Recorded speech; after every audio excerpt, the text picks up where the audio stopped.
தமிழர் தந்தை ஆதித்தனார் அவர்களின் மூத்த மகன்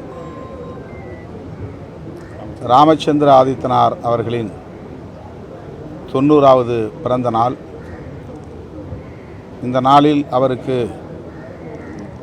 விடுதலை சிறுத்தைகள் கட்சியின் சார்பில் எமது செம்மாந்த வீர வணக்கத்தை செலுத்துகிறோம்.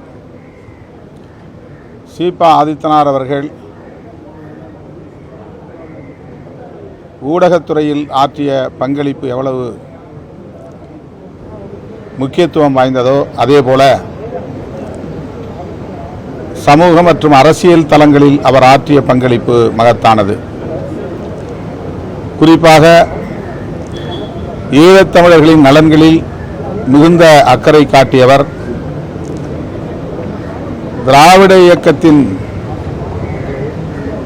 பணிகள் ஈழத்தமிழர்களை நோக்கி குவிமையப்படுத்தப்படுவதற்கு நம்முடைய சீபா ஆதித்தனார் அவர்களின் பங்களிப்பு மிகவும் கணிசமானது. தமிழன் கால்வாய் என்று அவர்தான் முதலில் ஒரு கனவு திட்டத்தை அறிவித்தார். அது இன்றைக்கு நிறைவேற்ற முடியாத நிலையில் அங்கே ராமர் பாலம் கட்டினார் என்ற காரணத்தை சொல்லி தடுக்கும் நிலை ஏற்பட்டுவிட்டது. ஆதித்தனாரின் கனவை நனவாக்க வேண்டும் என்பதிலே அவருடைய அருமை புதல்வர்கள் ராமச்சந்திர ஆதித்தன் அவர்களும் சிவந்தி ஆதித்தன் அவர்களும் தம் வாழ்நாள் முழுவதும் தங்களை அர்ப்பணித்துக் கொண்டு பணியாற்றினார்கள் என்பதை தமிழ் சமூகம் அறியும்.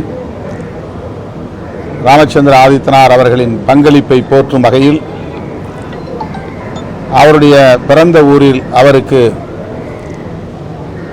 தமிழக அரசு திருவுருவச் சிலை ஒன்றை நிறுவ வேண்டும் என்று விடுதலை சிறுத்தைகள் கட்சியின் சார்பில் வேண்டுகோள் விடுக்கிறோம். தமிழுக்கும் தமிழ் மக்களுக்கும் ஆதித்தனார் குடும்பம் ஆற்றிய பங்களிப்பை என்றென்றைக்கும் தமிழ் சமூகம் நன்றி பெருக்கோடு நினைவு கூர்ந்திடும் என்பதை விடுதலை சிறுத்தைகள் கட்சியின் சார்பிலே பதிவு செய்கிறோம், நன்றி செலுத்துகிறோம். அதானி பங்குகளில் அந்த செபி தலைவர் முதலீடு செய்த நேற்று ஒரு அறிக்கையை அந்த ஹிண்டன்பர்க் குழு அறிக்கை வெளியிட்டிருக்குது. இது எப்படி பார்க்கன்னா இந்த செபியோட விவகாரத்திலேயே முதலீடுல நிறைய முறைகேடுகள் நடந்ததா கடந்த காலத்திலும் பார்ப்போம். இப்போ வெளியிட்டிருக்கக்கூடிய இந்த அறிக்கை எப்படி பார்க்குறீங்க? இல்லை, அறிக்கையை நான் முழுமையாக பார்க்க வேண்டும், இன்னும் படிக்கவில்லை. ஏற்கனவே ஹிண்டன்பர்க் அறிக்கையில் அதானி எந்த அளவுக்கு ஊழல் முறைகேடுகளில் ஈடுபட்டிருக்கிறார் என்பது அம்பலப்படுத்தப்பட்டது. ஆனால் அது கண்டும் காணாமல் அனைவராலும் கடந்து செல்லப்பட்டது அதிர்ச்சியாக இருந்தது. மீண்டும் ஊடக வெளிச்சத்திற்கு அது வந்திருக்கிறது என்பதை கவனிக்கிற போது ஜனநாயக சக்திகள் இது தொடர்பான விவாதத்தை, உரையாடலை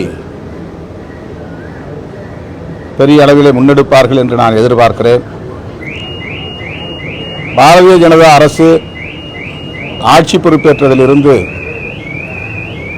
அதானி போன்றவர்களின் ஆதிக்கம் எந்த அளவுக்கு அனைத்து தளங்களிலும் மேலோங்கி இருக்கிறது என்பதை, ஊழல் முறைகேடுகள் எவ்வாறு தலைவிரித்தாடுகிறது என்பதை இதுபோன்ற அறிக்கைகளின் மூலம் அறிய முடிகிறது, உறுதிப்படுத்திக் கொள்ள முடிகிறது.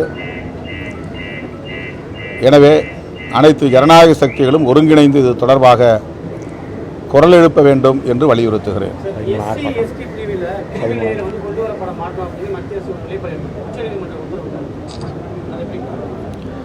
அண்மையில் வெளியான உச்சநீதிமன்றத்தின் தீர்ப்பு எஸ்சி/எஸ்டி மக்களுக்கான இடஒதுக்கீட்டில் கிரிமி லேயரை பயன்படுத்த வேண்டும் என்கிற கருத்தை பதிவு செய்திருந்தது. எஸ்சி/எஸ்டி மக்களை மாநில வாரியாக பல்வேறு குழுக்களாக பிரித்து அவர்களுக்கு இடஒதுக்கீடு வழங்குவதற்கு அதிகாரமளிக்கக்கூடிய தீர்ப்பையும் அது வழங்கியிருக்கிறது. இது நல்லெண்ணத்தின் அடிப்படையில் அளிக்கப்பட்ட தீர்ப்பாக தெரியவில்லை. புரட்சியாளர் அம்பேத்கர் அவர்கள் இந்த பட்டியல் சமூகத்தினரை ஒருங்கிணைத்து அகில இந்திய அளவில் அவர்களை ஒரு பெரும் எண்ணிக்கை பலம் கொண்ட அரசியல் சக்தியாக அணிதிரட்ட வேண்டும் என்று கனவு கண்டார்.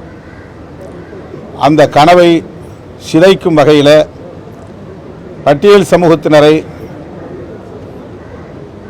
பிளவுபடுத்தக்கூடிய அனைத்து முயற்சிகளையும் பாரதிய ஜனதா அரசு மேற்கொண்டு வருகிறது. தமிழ்நாட்டிலே அருந்ததியர் சமூகத்திற்கு உள்ளொதுக்கீடு வழங்குவது தலித் மக்களை பல்வேறு குழுக்களாக பாகுபடுத்தி வழங்கப்படுகிற ஒன்றல்ல. அவ்வாறு பிரிக்கவில்லை. எஸ்சி சமூகத்தினர் ஒரே தொகுப்புக்குள் இருக்கிறார்கள். அதில் கணிசமான மக்கள் தொகை கொண்ட ஒரு சமூக பிரிவினருக்கு இடஒதுக்கீடு அவசியம் என்பதை திமுக தலைவர் அன்றைய முதல்வர் கலைஞர் அவர்கள் உணர்ந்து அந்த கோரிக்கையை ஏற்று அனைத்து கட்சி கூட்டத்தை நடத்தினார்.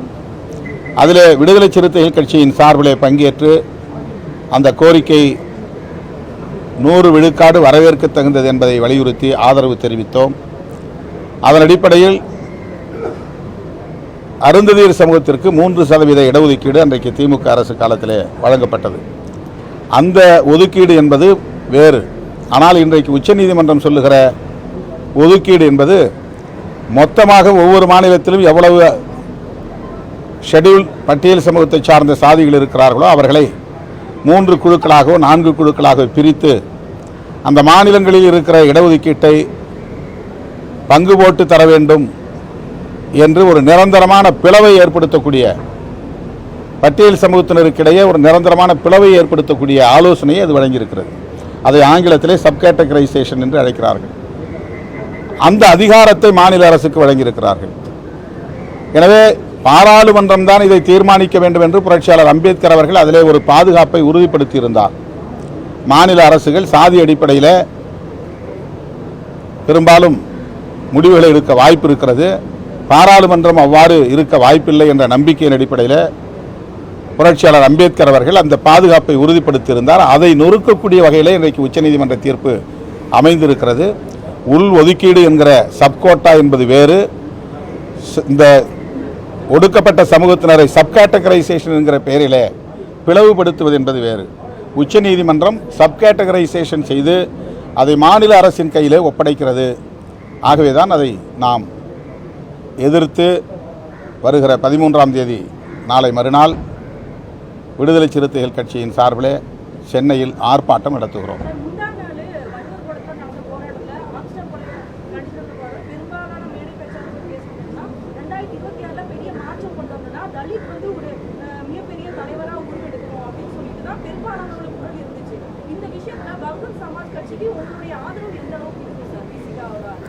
அரசியல் பேசக்கூடிய நேரம் இல்லை. ஆம்ஸ்ட்ராங் அவர்களின் படுகொலையில் அவருக்கு நீதி கிடைக்க வேண்டும்.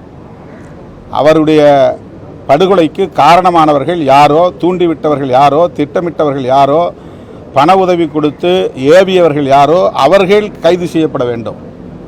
அந்த குற்றவாளிகள் குற்றவாளி கூண்டில் நிறுத்தப்பட வேண்டும். அவர்கள் தண்டிக்கப்பட வேண்டும். அதில் விடுதலை சிறுத்தைகள் உறுதியாக இருக்கிறோம். ஆம்ஸ்ட்ராங் அவர்களின் படுகொலையை வைத்து அரசியல் காய்களை நகர்த்துவதில் விடுதலை சிறுத்தைகளுக்கு எந்த விருப்பமும் இல்லை, உடன்பாடும் இல்லை.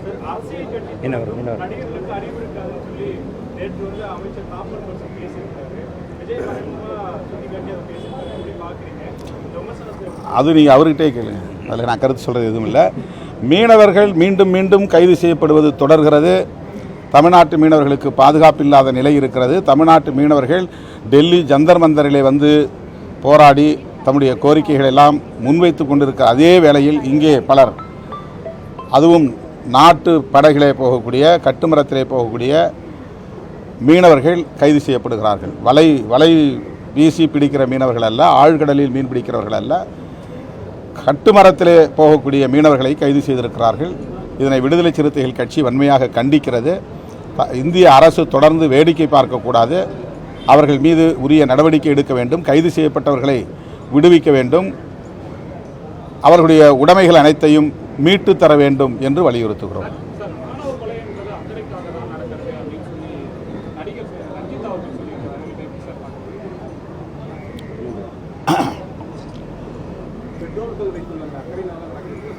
ஆணவ கொலையை ஒரு குற்றமில்லை, அது வன்முறை இல்லை என்று சொல்லுவது ஒன்று அரசியல் அறியாமையாக இருக்க வேண்டும், அல்லது வணிக நோக்கமாக இருக்க வேண்டும். அதை வைத்து படம் எடுத்து அதன் மூலம் சம்பாதிக்க வேண்டும், லாபம் ஈட்ட வேண்டும் என்று கருதி சமூக நல்லிணக்கத்திற்கு எதிராக பேசுவது, கருத்துக்களை பரப்புவது நாட்டுக்கு நல்லதல்ல. அவர்கள் இது போன்ற கருத்துக்களை பரப்புவது கவலை அளிக்கிறது.